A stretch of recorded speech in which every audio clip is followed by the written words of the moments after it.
Assalamualaikum warahmatullahi wabarakatuh. Alhamdulillah nahmaduhu wa nasta'inuhu wa nastaghfiruh wa na'udzu billahi min syururi anfusina wa min sayyiati a'malina. Man yahdihillahu fala mudhillalah wa man yudlil fala hadiyalah.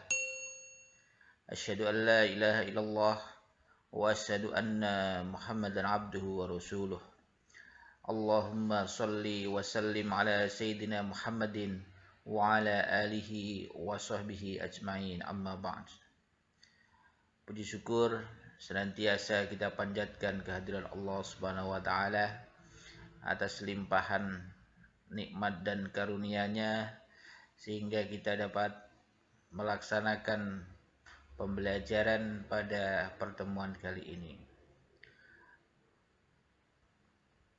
Pada pertemuan kali ini kita akan mempelajari tentang jiwa lebih tenang dengan banyak melakukan sujud.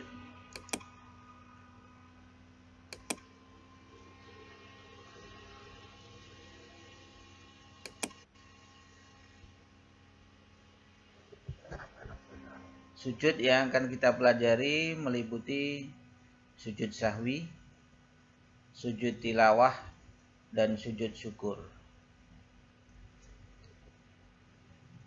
yaitu yang terdiri dari ketentuan dan dalil naklinya, kemudian tata cara praktiknya, sehingga dengan mempelajari macam-macam sujud tadi dapat dilaksanakan dan dibiasakan dalam kehidupan sehari-hari, sehingga diharapkan dapat membentuk sikap mulia. Sikap mulia yang diharapkan adalah yang pertama, semakin dekat dengan Allah Subhanahu wa taala, meningkatkan rasa syukur kepada Allah Subhanahu wa taala, membiasakan diri untuk rendah hati, menjauhkan diri dari perilaku sombong, dan menumbuhkan perasaan tenang dan percaya diri. Nah, kompetensi dalam pembelajaran ini yaitu adalah memahami tata cara sujud syukur, sujud sahwi, dan sujud tilawah. Itu adalah merupakan kompetensi dasar pengetahuan. Sedangkan kompetensi dasar keterampilan yang diharapkan adalah siswa dapat mempraktikkan sujud syukur, sujud sahwi, dan sujud tilawah.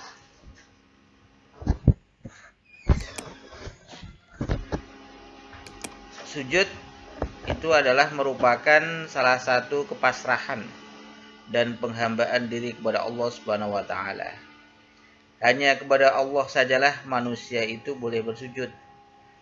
Adapun kepada sama manusia, kita diperintahkan untuk saling menghormati saja. Pada saat kita sujud, maka dahi, telapak tangan, kaki, dan lutut semuanya menempel ke tanah atau ke tempat sujud. Inilah posisi ideal bagi seorang diri, bagi seorang hamba untuk melaksanakan kepasrahan, ketundukan, dan kepatuhan total hanya kepada Allah Subhanahu wa taala. Itulah maksud dan tujuan kita sujud kepada Allah Subhanahu wa taala. Bentuk-bentuk sujud di luar sholat yaitu meliputi sujud sahwi, sujud tilawah, dan sujud syukur. Nah, inilah pembahasan yang akan kita pelajari pada pembelajaran ini, yaitu sujud yang dilaksanakan di luar sholat atau selain daripada sujud rukun.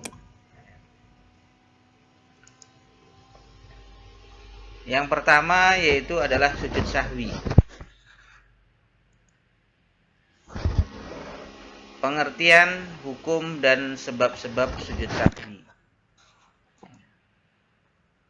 Setiap manusia itu tidak pernah luput dari salah dan lupa. Sangat tepat jika ada ungkapan al-insanu mahalul khoto'i wan nisyan. Manusia itu adalah tempatnya salah dan lupa. Sebaik-baik orang yang berbuat salah adalah segera menebusnya dengan bertaubat dan meminta ampunan. Sebaik-baik orang yang lupa di tengah sholat adalah segera menebusnya dengan melakukan sujud sahwi di akhir sholatnya sebagai bentuk pernyataan ketidaksempurnaan di hadapan Allah Subhanahu wa taala. Jadi sujud sahwi ini adalah merupakan sujud sebagai sarana pengakuan atau i'tiraf kita kepada Allah bahwasanya ketika kita melaksanakan sholat fardu ada salah satu rukun atau sunnah yang ada di dalam sholat tadi terlewatkan atau lupa. Nah, kemudian untuk menebus kesalahan kita atau kekurangan kita di dalam melaksanakan rukun sholat tadi, kita disunnahkan untuk melaksanakan sujud sahwi. Sahwi artinya adalah lupa.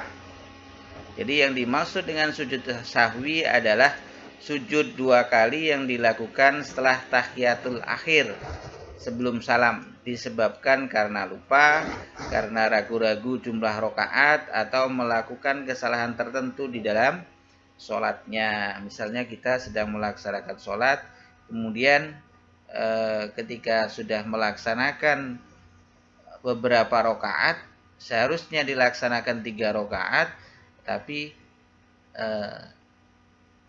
seingat kita sholat itu sudah kita laksanakan 3 rakaat, padahal baru 2 rakaat.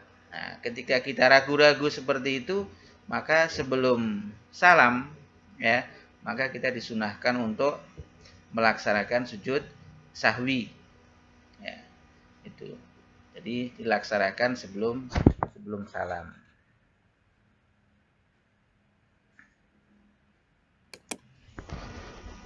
Hukum melaksanakan sujud sahwi adalah sunnah bagi setiap orang yang lupa di dalam sholatnya. Jadi ketika orang melaksanakan sholat fardu, kemudian dia lupa terhadap salah satu rukun di dalam sholatnya, maka melaksanakan sujud sahwi itu hukumnya sunnah. Ya. Adapun apabila dia sudah terlanjur salam, maka apa?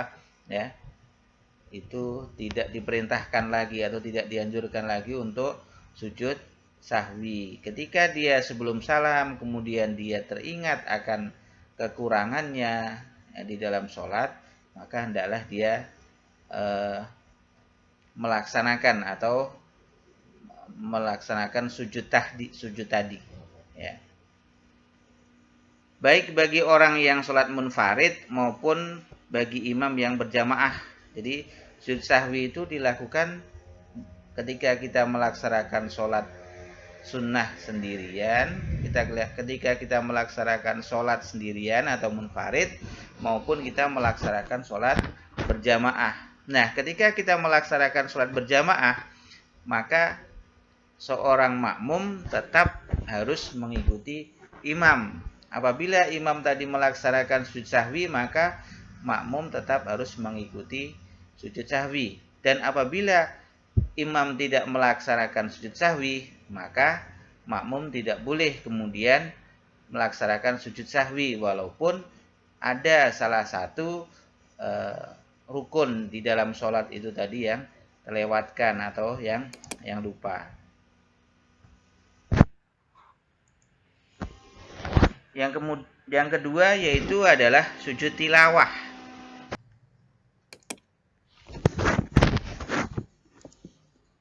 Penyebab seseorang disunahkan untuk melakukan sujud tilawah yaitu adalah apabila membaca atau mendengar ayat-ayat sajdah yang terdapat di dalam salah satu dari 15 tempat atau 15 ayat yang ada di dalam Al-Quran, baik sewaktu dalam keadaan sholat maupun di luar sholat. Jadi ayat-ayat sajdah itu ya, ketika dibaca di dalam sholat, maka kita disunahkan untuk sujud. Begitu pula apabila ayat-ayat sajdah yang 15 itu dibaca di luar sholat, misalnya kita sedang mengaji, ya, maka kita juga disunahkan untuk melaksanakan sujud. Jadi tidak hanya ketika kita sholat saja, di luar sholat kita juga disunnahkan untuk melaksanakan sujud. Nah, ke-15 ayat tersebut terdapat dalam surat-surat yang ada di dalam Al-Quran. Di antaranya adalah Quran surat Al-A'raf ayat 206. Kemudian Quran surat Ar-Ra'du ayat 15. Quran surat An-Nahl ayat 49. Kemudian Al-Isra ayat 109. Surat Maryam ayat 58. Al-Hajj ya, ayat 18 dan 77. Al-Furqan ayat 60. An-Naml ayat 25, kemudian Quran surat As-Sajdah ayat 15, Quran surat Shad ayat 24, kemudian surat Al-Fusilat ayat 38, An-Najm ayat 62, Al-Insyiqaq ayat 21 dan Quran surat Al-Alaq ayat 19 ya. Itu adalah ayat-ayat yang disunnahkan ketika kita membacanya, kita disunnahkan untuk melaksanakan sujud. Nah, syarat sujud tilawah itu meliputi, yaitu ada beberapa ketentuan, ada 3, yaitu adalah harus suci dari hadas dan najis. Ya, jadi kita dalam keadaan tidak berhadas, maka ketika kita melaksanakan sujud kita harus bersih dari hadas dan najis. Kemudian sujud tilawah juga dilaksanakan yang kedua, yaitu adalah dengan menghadap kiblat. Kita cari arah kiblatnya mana, baru kita melaksanakan sujud. Ya. Yang ketiga yaitu syaratnya yaitu adalah harus menutup aurat. Ya. Menutup aurat sebagaimana kita melaksanakan sholat. Nah, rukun di dalam sujud tilawah itu meliputi yang pertama yaitu adalah niat. Ya, jadi niat itu artinya adalah menyengaja akan melaksanakan sujud. Yang kedua adalah takbiratul ihram, rukunnya takbir dulu, kemudian melaksanakan sujud. Dalam sholat ketika kita mendengar atau membaca ayat sajdah, maka sujud itu juga diawali dengan takbir Allahu Akbar, kemudian baru melaksanakan sujud. Sujud 1 kali dengan diawali bacaan takbir, itu rukunnya. Kemudian setelah sujud 1 kali, kemudian duduk. Setelah duduk dengan tuma'ninah tanpa membaca tasyahud, ya, tanpa membaca tasyahud. Dan kemudian yang kelima yaitu adalah salam, ya, itu. Nah, jika membaca ayat sajdah itu sewaktu dalam keadaan berdiri sholat, ya, maka caranya adalah dengan menghentikan sementara bacaan. Jadi ayat yang memerintahkan untuk sujud tadi dihentikan sementara. Ya. Kemudian ya, membaca takbir Allahu Akbar dan terus melaksanakan sujud 1 kali. Nah, ketika sujud, di dalam sujud tilawah tadi kita disunahkan membaca sajada wajhiya lilladzi khalaqahu wa sawwarahu wa saqqa sam'ahu wa basarahu bi haulihi wa quwwatihi fatabarakallahu ahsanul khaliqin. Nah, itu adalah bacaan di dalam sholat, bacaan di dalam sujud, ya, sujud tilawah, ya, itu. Kemudian setelah melaksanakan sujud tadi, kemudian membaca takbir dan langsung berdiri lagi. Nah, setelah berdiri kemudian meneruskan bacaan ayatnya. Ayat dari setelah bacaan sajdah tadi diteruskan. Ya. Jika membaca atau mendengar ayat sajdah itu sewaktu di luar sholat, maka bagi orang yang punya wudhu disunahkan untuk sujud tilawah. Ya, itu. Jadi apabila kita mendengar ayat sajdah di luar sholat, maka orang yang punya wudhu kemudian dengan syarat-syarat tertentu tadi, misalnya menutup aurat, kemudian mencari arah kiblatnya mana, baru kita melaksanakan sujud.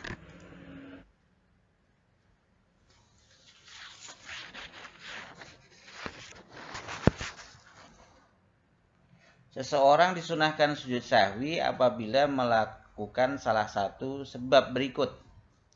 Di antaranya yaitu adalah satu, lupa tidak mengerjakan sunnah ab'ad. Ya. Sunnah ab'ad itu diantaranya adalah sunnah yang dianjurkan di dalam sholat. Misalnya doa kunut. Ya. Kalau dia terbiasa melaksanakan doa kunut, maka kemudian ketika dia seharusnya melaksanakan doa kunut, kemudian dia lupa, maka disunnahkan untuk melaksanakan sujud sahwi. Yang kedua yaitu adalah lupa untuk melaksanakan tahiyat awal. Ya. Apabila seorang lupa melaksanakan tahiyat awal, maka sebelum salam pada tahiyat akhir, hendaklah dia melaksanakan sujud sahwi. Jika yang ditinggalkannya berupa sunnah-sunnah hayat seperti takbiratul ihram, kemudian doa iftitah, angkat tangan ketika takbir, maka yang seperti itu tidak perlu untuk melaksanakan sujud sahwi. Ya. Nabi Muhammad SAW bersabda yang artinya, bila seseorang di antara kalian berdiri sesudah dapat 2 rakaat, tetapi ia belum sempurna berdirinya, hendaklah ia segera duduk kembali untuk tasyahud awal. Dan jika ia sudah sempurna berdirinya, maka jangan duduk kembali dan hendaklah ia sujud sahwi 2 kali. Hadis riwayat Ahmad. Kemudian hal yang lain yang diperintahkan atau disunahkan kita untuk melaksanakan sujud yaitu adalah apabila seorang ragu-ragu tentang jumlah rakaatnya. Misalnya ragu-ragu dalam sholat isya, apakah sudah dapat 4 rakaat atau baru 3 rakaat. Dalam hal ini maka hendaklah mengambil jumlah bilangan yang sedikit, yakni kita yakini bahwasannya sholat yang baru kita laksanakan itu adalah 3 rakaat. Kemudian nanti sebelum salam hendaklah kita melaksanakan sujud sahwi. Ya. Lupa meninggalkan salah satu rukun sholat seperti lupa melakukan ruku, ya. Lupa melakukan i'tidal atau sujud. Jika teringat pada rakaat berikutnya, maka rakaat yang kekurangan rukun sholat tersebut tidak dihitung. Ya. Kemudian yang keempat yaitu lupa kelebihan atau kekurangan rukun. Ya. Yang kelima, lupa kekurangan atau kelebihan jumlah rakaat. Dalam kasus rakaat kurang, apabila pada saat sholat ada yang mengingatkan bahwa rakaat sholat kita itu kurang, maka harus berdiri dan melengkapi jumlah rakaatnya, baru kemudian sebelum salam melaksanakan sujud sahwi. Ya. Kemudian kaifiyat atau tata cara bagaimana kita melaksanakan sujud sahwi. Bagaimana tata caranya melaksanakan sujud sahwi, yaitu adalah setelah selesai membaca tahiyat akhir dan masih dalam kondisi belum salam, ya, maka kemudian membaca takbir pertama, ya, diteruskan sujud yang pertama sambil membaca tasbih, ya, jadi membaca sebelum salam kemudian takbir Allahu Akbar, kemudian melaksanakan sujud dan mengucapkan kalimat tasbih subhana man la yanamu wala yashu, ya. Kemudian membaca takbir. Setelah membaca subhana man la yanamu wala yashu, kemudian membaca takbir dan kemudian duduk kembali, ya. Setelah itu kemudian, ya, membaca takbir ketiga, terus sujud yang kedua sambil membaca tasbih seperti bacaan di atas, ya. Kemudian membaca takbir keempat, lalu duduk dan sholat diakhiri dengan salam 2 kali sambil menoleh ke kanan dan ke kiri. Itu tata cara atau kaifiat bagaimana kita melaksanakan sujud sahwi. Ya. Yang kedua yaitu adalah sujud tilawah.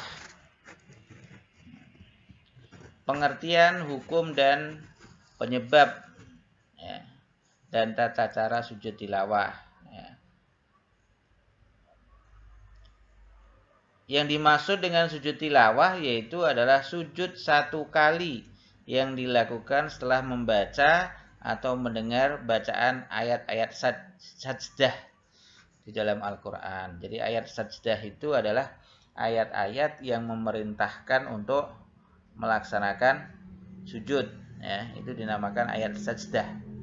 Ya. Nah, sujud tilawah itu adalah sujud yang dilakukan ketika seseorang itu mendengarkan bacaan ayat-ayat sajdah tadi.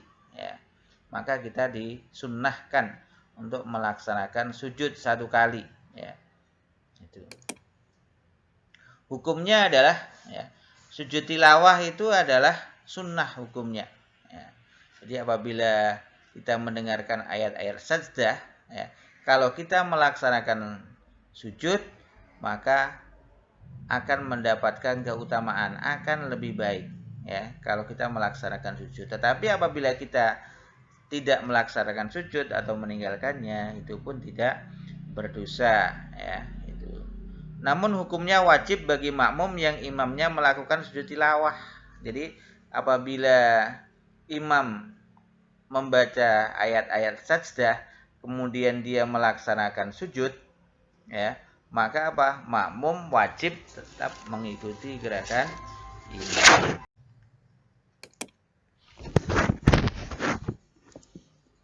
Penyebab seseorang disunahkan untuk melakukan sujud tilawah yaitu adalah apabila membaca atau mendengar ayat-ayat sajdah yang terdapat di dalam salah satu dari 15 tempat atau 15 ayat yang ada di dalam Al-Quran, baik sewaktu dalam keadaan sholat maupun di luar sholat. Jadi ayat-ayat sajdah itu, ya, ketika dibaca di dalam sholat maka kita disunahkan untuk sujud.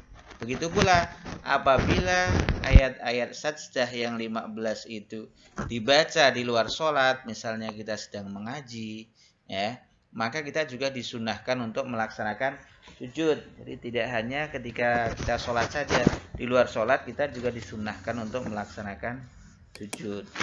Nah, ke-15 ayat tersebut terdapat dalam surat-surat yang ada di dalam Al-Quran. Di antaranya adalah Quran surat Al-A'raf ayat 206.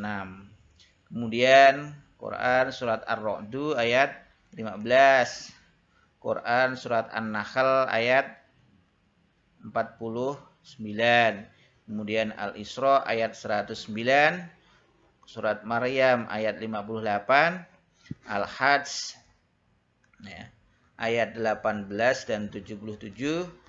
Al-Furqan ayat 60. An-Naml ayat 25, kemudian Quran surat As-Sajdah ayat 15, Quran surat Shad ayat 24, kemudian surat Al-Fusilat ayat 38, An-Najm ayat 62, Al-Insyiqaq ayat 21, dan Quran surat Al-Alaq ayat 19. Ya. Itu adalah ayat-ayat yang disunnahkan ketika kita membacanya, kita disunnahkan untuk melaksanakan sujud. Nah, syarat sujud tilawah itu meliputi, yaitu ada beberapa ketentuan, ada 3, yaitu adalah harus suci dari hadas dan najis. Ya, jadi kita dalam keadaan tidak berhadas, maka ketika kita melaksanakan sujud kita harus bersih dari hadas dan najis. Kemudian sujud tilawah juga dilaksanakan yang kedua yaitu adalah dengan menghadap kiblat. Kita cari arah kiblatnya mana baru kita melaksanakan sujud. Ya. Yang ketiga yaitu syaratnya yaitu adalah harus menutup aurat. Ya.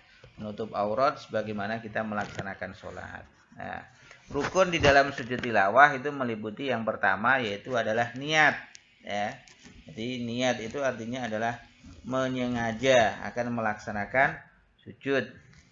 Yang kedua adalah takbiratul ihram, rukunnya takbir dulu kemudian melaksanakan sujud. Di dalam sholat ketika kita mendengar atau membaca ayat sajdah, maka sujud itu juga diawali dengan takbir Allahu Akbar, kemudian baru melaksanakan sujud, ya. Sujud satu kali dengan diawali bacaan takbir, itu rukunnya. Kemudian setelah sujud satu kali, kemudian duduk. Setelah duduk dengan tumakninah tanpa membaca tasyahud, ya, tanpa membaca tasyahud. Dan kemudian yang kelima yaitu adalah salam, ya, itu. Nah, jika membaca ayat sajdah itu sewaktu dalam keadaan berdiri sholat, ya, maka caranya adalah dengan menghentikan sementara bacaan. Jadi ayat yang memerintahkan untuk sujud tadi dihentikan sementara, ya. Kemudian, ya, membaca takbir Allahu Akbar dan terus melaksanakan sujud satu kali. Nah, ketika sujud, di dalam sujud tilawah tadi kita disunahkan membaca sajada wajhiya lilladzi khalaqahu wa sawwarahu wa sakka sam'ahu wa basarahu bi haulihi wa quwwatihi fatabarakallahu ahsanul khaliqin. Nah, itu adalah bacaan di dalam sholat, bacaan di dalam sujud, ya, sujud tilawah, ya, itu. Kemudian setelah melaksanakan sujud tadi, kemudian membaca takbir dan langsung berdiri lagi. Nah, setelah berdiri kemudian meneruskan bacaan ayatnya. Ayat dari setelah bacaan sajdah tadi diteruskan, ya.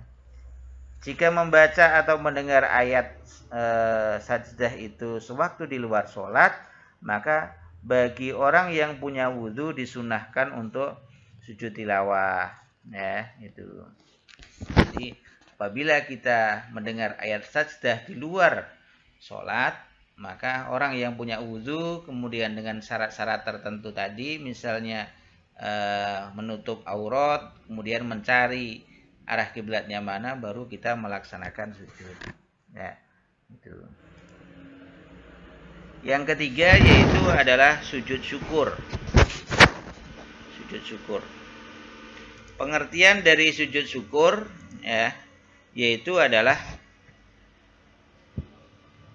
sujud sekali yang dilakukan di luar sholat sebagai bentuk rasa syukur kepada Allah atas berbagai nikmat, ya, dan terhindar dari berbagai musibah.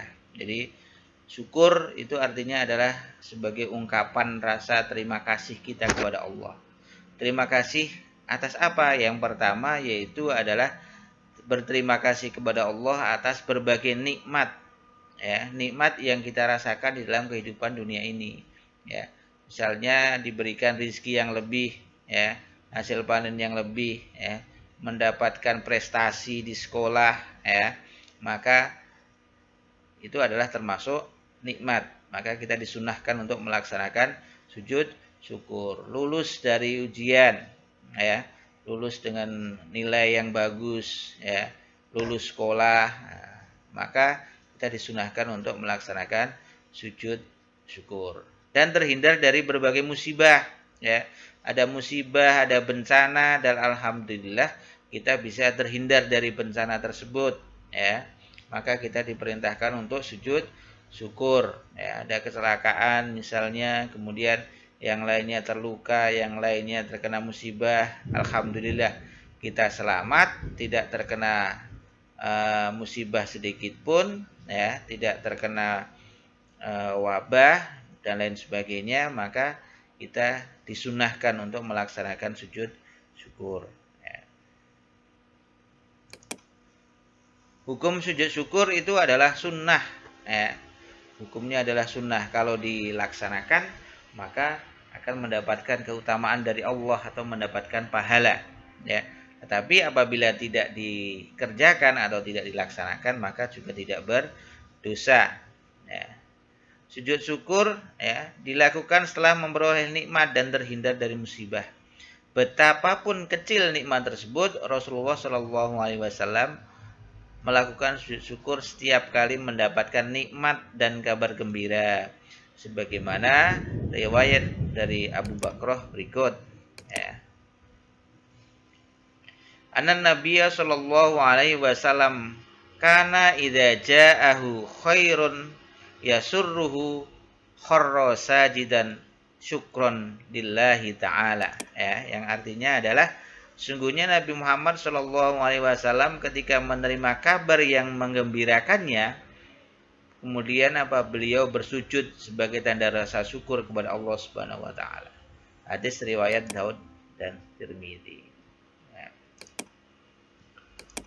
Nah, demikian pembahasan kita pada kali ini tentang sujud-sujud yang disunnahkan ya di luar sholat. Ya, mudah-mudahan dapat dipahami ya dan dapat dilaksanakan dengan baik.